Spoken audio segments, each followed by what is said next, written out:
são filhos, porque são filhos, não são bastardos. Hebreus 12. Então, isso é santificação. Senhores, prestem atenção no que ele acabou de falar. Está escrito na Bíblia. Ele faz isso para aqueles que são filhos. Mas para ser filho de Deus, precisa nascer de novo.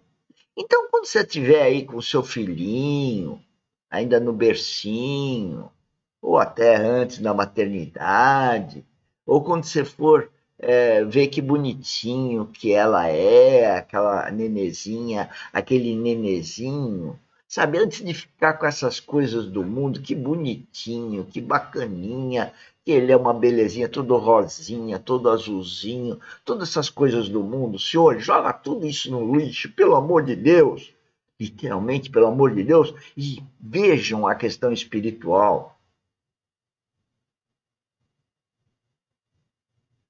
Veja a vida verdadeira, que é a vida espiritual.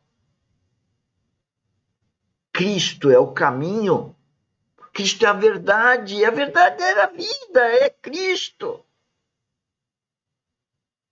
Cristo é a vida eterna. O homem não veio aqui para morrer. O homem veio para viver eternamente. Só que o homem lá no Éden cortou, desobedeceu a Deus. E depois de 6 mil, sei lá, 10 mil, 8 mil, não importa o número de milhares de anos que se passaram. Hoje, o homem continua desobedecendo a Deus. O homem nem nasceu de novo. 95% de nós não nasceram de novo, não são filhos de Deus. E, portanto, a Bíblia está dizendo que ele não vai cuidar desse que não é filho dele. Então, não dá de ficar tratando o nenezinho com aquelas coisas bonitinhas. Faça com que essa criança tenha um nascimento, um novo nascimento. Acabou de nascer, saiu da barriga da mamãe, ele tem que ter um novo nascimento. Isso vale para mim, para você como adulto, vale para todo mundo. Nós temos que nascer de novo para ter a vida eterna, para estar em Cristo, para Cristo estar em nós, para nós termos essa salvação preparada para revelar-se no último tempo, que na verdade é o corpo glorificado e a nossa ascensão aos céus. Na medida em que nos expomos ao trabalho da cruz, pela palavra viva de Deus e pelas circunstâncias, nos dobrando diante dele e dizendo: fala, Senhor, que teu servo te ouve. E o último aspecto da salvação é o que nós vamos meditar até onde for possível nessa última noite. É a salvação preparada para revelar-se no último tempo. E sabe, meus irmãos, ela é tão gloriosa quanto as outras. Nós podemos dizer uma palavrinha a mais aqui. Ela coroará todas as outras. A regeneração do espírito, a santificação da alma, não são suficientes no eterno propósito de Deus relacionados. Queridos irmãos, abramos nossas Bíblias na primeira Desculpa, cometi uma falha de Pedro. Fantástico. Meditação em livros espirituais que realmente sejam de ajuda e edificação, na comunhão do povo de Deus, em grandes ou pequenos grupos, todas as vezes que nos expomos à palavra de Deus, então nós estamos dando lugar para que essa faceta, esse primeiro braço do trabalho da cruz opere em nossas vidas, pela palavra de Deus, que é viva e eficaz. No que concerne a ele sempre está nos dando a sua palavra. Esse é o nosso fiel Senhor. Mas, no que concerne a nós, nós temos responsabilidade. Hebreus 4:2 diz que a palavra que aquela geração, primeira geração do deserto, ouviu, não lhes aproveitou, porque não foi misturada, acompanhada pela fé naqueles que a ouviram. Então, essa é a nossa responsabilidade, porque a palavra de Deus não terá uma ação compulsória em nossas vidas. O segundo braço, o segundo meio do trabalho da cruz em nossas almas são as circunstâncias, ou a providência de Deus. E, meus amados irmãos, Certamente por muitas vezes já falamos isso juntos, mas, como Paulo dizia, a mim não me desgosta e é segurança para vós outros que eu vos diga as mesmas coisas.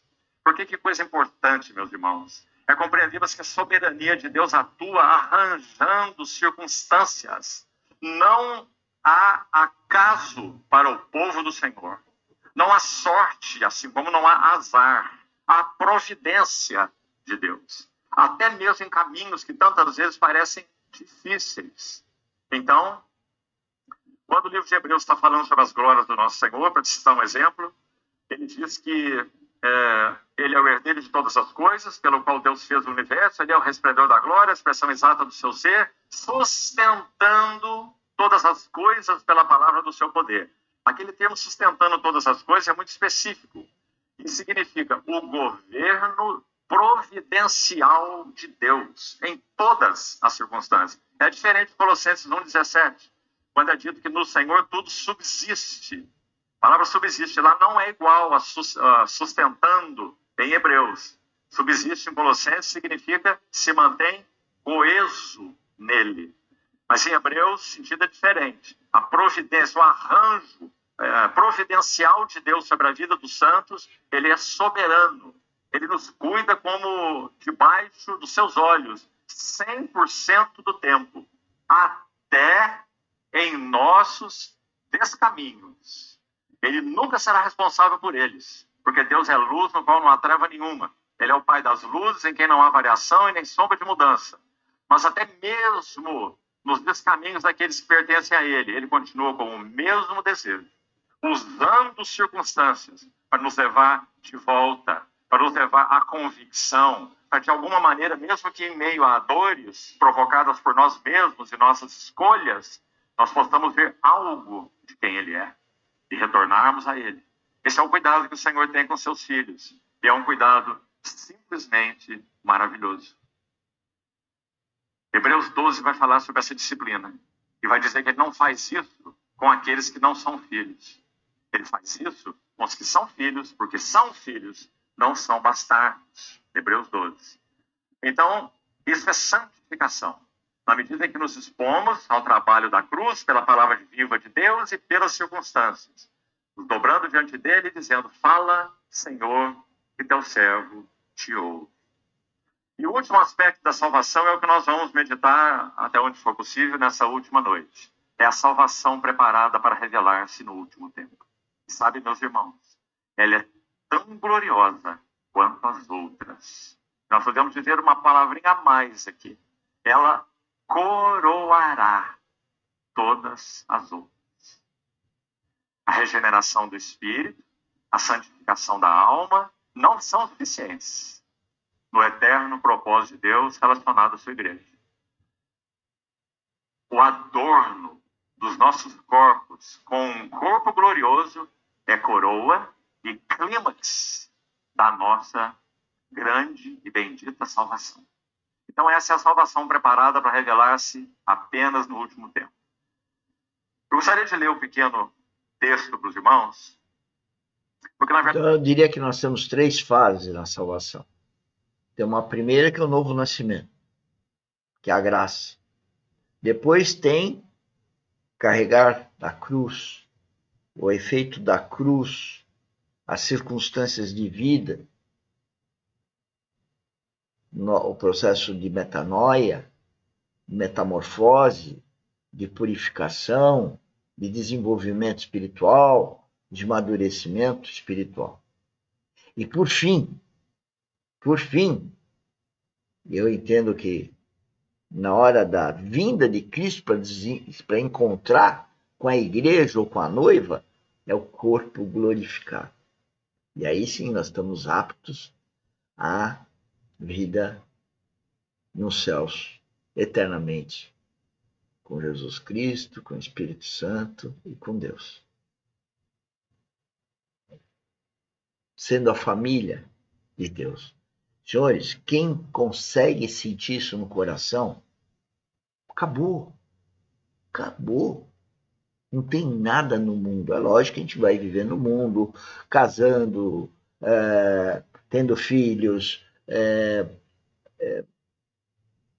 comprando, vendendo, trabalhando, mas sempre guiados pelo Espírito. O que eu quero dizer, quando não tem sentido, é porque o melhor amor já está contemplado, com Deus habitando o nosso coração, e Ele prometeu essa salvação e esse corpo glorificado. Para quem crê, acabou. Por que eu vou querer ganhar o mundo se eu tenho já a eternidade com tudo isso? Né? É isso que eu quero dizer. Vamos para frente, vamos escutar.